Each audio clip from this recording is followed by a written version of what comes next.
Oh, hi there. There's always a lot of talk about what the worst animated movie of all time is, and like, this year's given us some pretty strong contenders. Okay, I mean, Megamind 2 was definitely up there. There's the Garfield movie as well. Like, there's definitely gonna be worse than that, right? Like, we've got decades of bad animated movies to look at, so I went on a quest to find the worst animated movie of all time. And there were just so many to choose from. Like, I had a really hard time deciding which ones to spend my very limited remaining lifespan on. I didn't want to count any of those, like, shitty rip-off ones, you know, like Ratatouille, Homewood, Finding Jesus, because I think calling any of those movies is pushing it. But I think I found some pretty good ones that are a very nice reminder that animation is really hard. And you know what else is hard? Cooking. I tried to make nachos for the first time the other night and it ended up looking like an autopsy. So that's why this video is brought to you by Factor, a service that delivers fresh meals straight to your door prepared by people who actually know what they're doing with food, neatly packed in a box the size of the Death Star. Now, I like cooking, okay? Even if the last meal I made could be considered a hate crime against the entirety of Mexico. It's just that I barely find the time because my day is so packed with watching terrible kids movies and violently crying. So Factor can be a huge time saver because you can have it all ready to eat after just 2 minutes in the microwave instead of dying of starvation from stirring a pot for 40 minutes and leaving your kitchen looking like it just went through 4 world wars. Factor's got a new menu every week with 35 different options to choose from, plus 60 add-ons like breakfast, snacks, and a concerning amount of smoothies to choose from. And you can choose to change your weekly order, pause or reschedule your deliveries at any time. To stop busting out Uber Eats and eyeing off those $25 chicken McNuggies, head to factor75.com or click the link below and use my code Diamondbolt50 to get 50% off your first Factor box and 20% off your next month of orders. And in case you were distracted by wondering how those nachos didn't give me food poisoning, let's use the code on screen to get 50% off and another 20% off your next 4. Thanks to Factor for keeping me fed for another couple weeks, and now let's get back to our regularly scheduled complaining about movies for children. So I thought, where else should we start than the Emoji Movie? Brought to us by Sony Animation, the same guys that later made Spider-Verse as an apology for putting this horrible atrocity out into the world. Also the same guys that passed on making a Popeye movie for this shit, but the sad thing is that the Emoji Movie definitely made like 4 times more than this was ever going to. So you know what? Maybe we deserved the Emoji Movie, actually. In this movie, TJ Miller voices the meh emoji, who stars alongside James Corden as the high five emoji. Cough spam! And fucking Patrick Stewart as the shit emoji, who has made me spend every single day of my life since wondering why he agreed to be the shit emoji. Poop has been a lifelong work in progress. The answer is probably money. The world of emojis that they came up with doesn't even make any sense. Like, their job is to stand in a cube and be scanned when they use in a message, and that is literally all that they do forever. There is nothing like getting scanned for the first time. And I know, it's very tempting to want to ask questions about how the fuck that even works and why Gene has parents if they only need one meh emoji, but none of this matters. It's the fucking Emoji Movie. Also, it is canon in this movie that they all die horribly if he tries to wipe or reset his phone at any point, so I'm sad to inform you that Gene didn't make it when the iPhone 15 was released. Gene's job is to make a face. But when he doesn't make that face, they immediately try to execute him. Because Gene isn't like all the other emojis, okay? He can make more than one face, and that is why he is set to death by firing squad within the first 15 minutes of this kid's movie. This shit is like the Temu version of Wreck-It Ralph. Like, that movie was written by the most uncreative people on the planet. Like, they got internet trolls, they got cat videos, and absolutely zero dated references whatsoever. It's great. Gene and High Five meet a hacker named Jailbreak who looks way too much like Wild Style from the Lego Movie. There's a little bit of Inside Out in there as well, with how they keep like cutting back to the guy in the real world and how everything Gene does throughout the entire movie is ruining his life. But when he tries to reset his phone, Gene makes him spare their lives by sending himself as a super epic animated emoji to the girl he likes and gets him laid, probably. That's one super cool emoji. I know, right?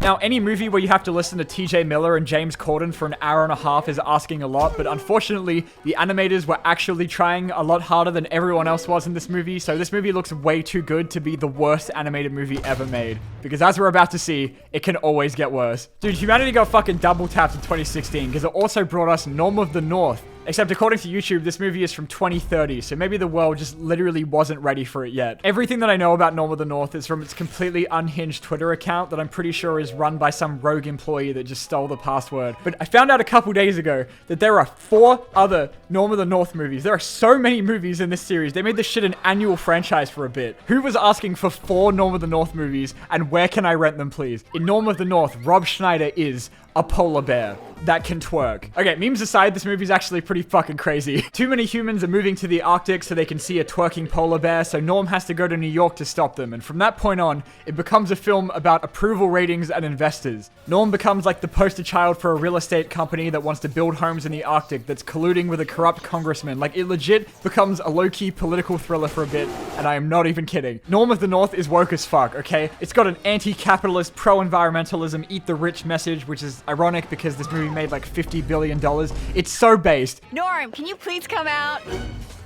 I think I just did. And it balances its heightened adult themes with lemmings that follow Norm around to make piss and shit jokes. Which I know makes it sound incredible, but I haven't even mentioned the bit where the bad guy shows up to a restaurant with a sniper rifle to try and assassinate Norm. Excellent work, 47. So unfortunately, Norm's not our guy either. Alright, so how about last year there was that Pinocchio movie that was doing the rounds on YouTube for a bit that was just like a normal-ass Russian kids movie that's a part of like that endless horde of public domain Pinocchio adaptions. I think they pump out like 20 of those things a year at this point, and trust me, it was a very tough choice between this and Pinocchio 3000. But what made this one special though was the English dub that Lionsgate did for it that had this iconic line read from the trailer. Father, when can I leave to be on my own? I've got the whole world to see. And watching this made me realize that the only other Pinocchio movie that I've ever seen is this like scary ass Italian one from the 70s that my grandma used to make me watch as a kid that I didn't know how to tell her scared the shit out of me, so she just kept putting it on every time I went there. It was horrible. But this one is the true story, okay? All those other ones are made up, but this one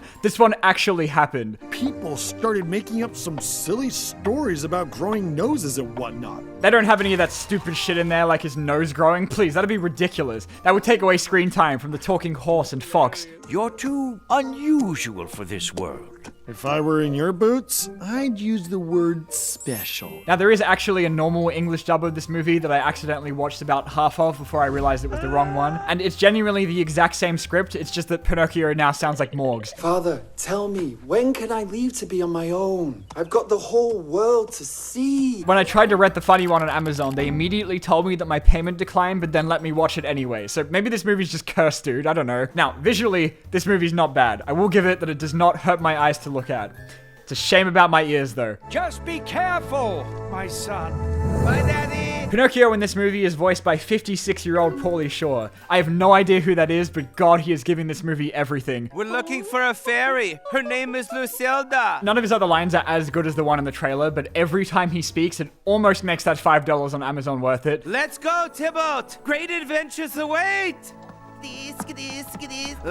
There's just something about the way that literally none of the lip syncing matches throughout the entire movie that really makes this one special, you know? It shouldn't be too hard for you to perform a small miracle. I love that the whole reason that Geppetto made Pinocchio in the first place was because he was really lonely, and then the literal second that he's brought to life, he immediately runs away from him and leaves him even more alone than he was before.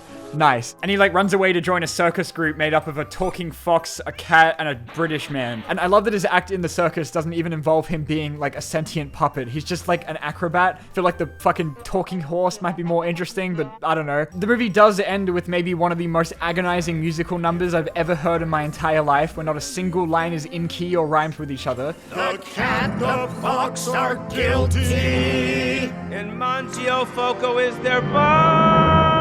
As long as you turn off the movie before the last 10 minutes, Pinocchio dies in a fire. So, unfortunately, this one's also not what we're looking for, and was kind of a waste of an hour and a half of my life, but that's okay. I'm just gonna die one day. Mamma mia! It wouldn't buy!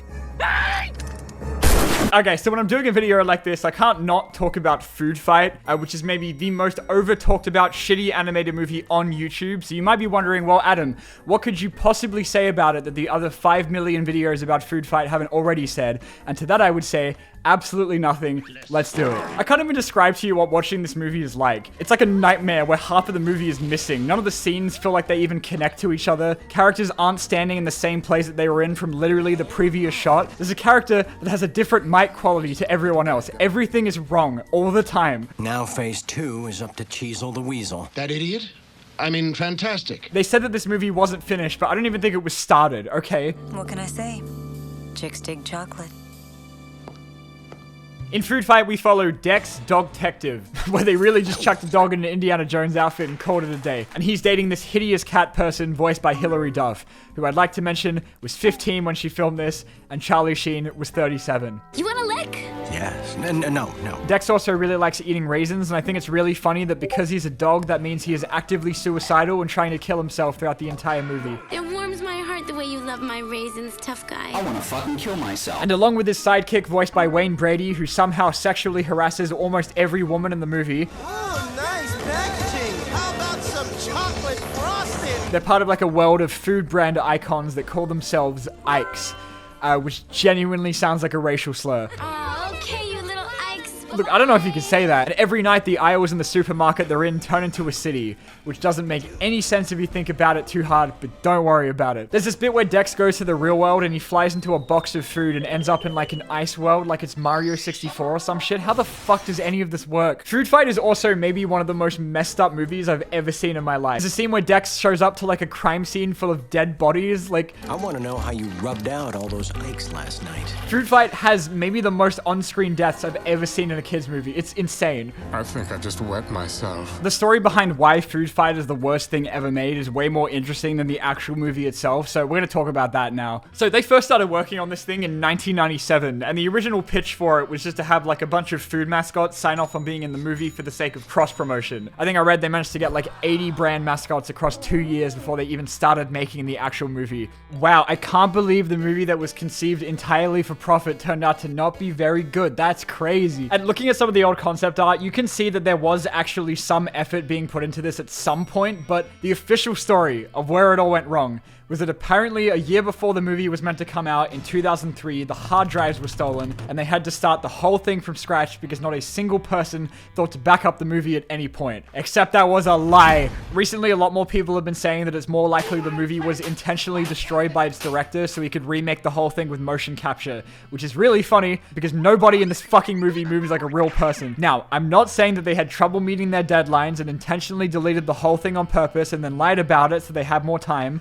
or that it's just a money laundering scheme because somehow this movie cost nearly $70 million, but I'm also not saying that it's not. I think this is the one. I think this may actually be the worst animated movie ever made. Frankly, my dear, I don't give a spam. Unless I can find something even uglier, but like, what are the chances of that happening? All right, everybody! Legitimately, from the bottom of my heart, I wish I was dead right now. So, the last stop on our journey is the newest movie from Pixar, Joshua and the Promised Land. And I think it's really funny that this one is a Christian movie because there is definitely no God here. Now, I know what you're probably thinking. Adam, something you just made in Microsoft PowerPoint last week doesn't count as a real movie. But no, this is a DVD that you can buy on Amazon right now. So it is actually a real movie, okay? I swear to God. You may already be able to tell that Joshua and the Promised Land is one of the most visually impressive movies ever made, with its $500 million budget, making it the most expensive bowling alley animation I've ever seen in my life. Apparently, this whole thing was made by like one guy. That guy was Jesus, I guess. I'm pretty sure this one wasn't even made. It just appeared out of nowhere. And look, I had my doubts at first too, okay? But I became a believer when Joshua hit the gritty 14 minutes in that I was about to have a religious experience. Now, I would definitely be lying to you if I said that I was following even a single second of the plot for the entire movie. So here's what I think happened, okay? Just don't take my word as gospel though, because I don't think I was fully conscious for most of the runtime. We learn in the opening 3 seconds that Joshua's family hates him so much. Oh, honestly, Joshua, will you please get out of the way? And after falling asleep after a long day of being abused by his parents, Joshua is visited by a spirit called Chris, who demands that he abandons his family and go with him to some vague, unspecified location in what is an incredible demonstration of every single red flag that you're about to be abducted and murdered. Some people call me the best friend, but my real name is Christopher Andrew Eugene Bazzioni, at your service. I'm pretty sure Chris has to break into his house in astral form because he's probably not allowed within 15 feet of children. You trust me, don't you? I guess. There is so much to say about Joshua and the Promised Land. I don't even know, like, where to begin. This movie takes place in some kind of alternate universe where the entire Bible happened exactly the same, except everyone in it are anthropomorphic, naked, furry animals.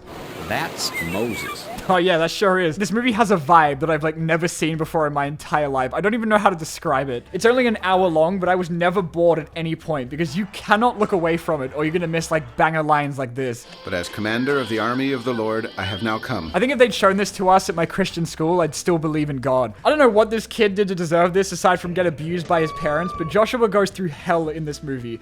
Not literally, but also maybe. I honestly don't even know anymore. Chris like throws him into the body of some random guy that he possesses and then makes him live out the next 40 years of the Bible where he has to slaughter hundreds of people in wars. They chuck him in the desert for an entire 40 days with nothing to do or eat. He gets stoned at some point, I'm pretty sure. It's great. I want you close by at all times. Now, I haven't read the Bible recently, so I'm sorry if I'm unfamiliar with the scene where the lion child and a bunch of Force ghosts commit basically genocide on the city of Jericho and grind its inhabitants into a paste to the point where there aren't even any bodies left for their families to mourn. But that's how this movie ends. This is a cool dream. And the big climactic finale, after Chris finally frees him from this eternal torment and returns him back to a shitty life, is Joshua waving a sword at a PNG of the disembodied head of a demon that follows him into the real world. But luckily, his 40-year banishment has turned him into a trained killer because he just slices that motherfucker in half with no hesitation. And the best part is, his family still hates him. We didn't say grace yet. Joshua's not even here. I don't care about Grace right now. I'm hungry. I was crying literal tears when the credits of this movie rolled. I think I accidentally did the opposite of what I set out to do. I think I just found the greatest animated movie of all time. Well, wasn't that fun? For you, probably. That was not fun at all for me. Make sure to literally murder that like button like Foodfight murdered the entire reputation of animated movies, and I will see you guys next time. Probably.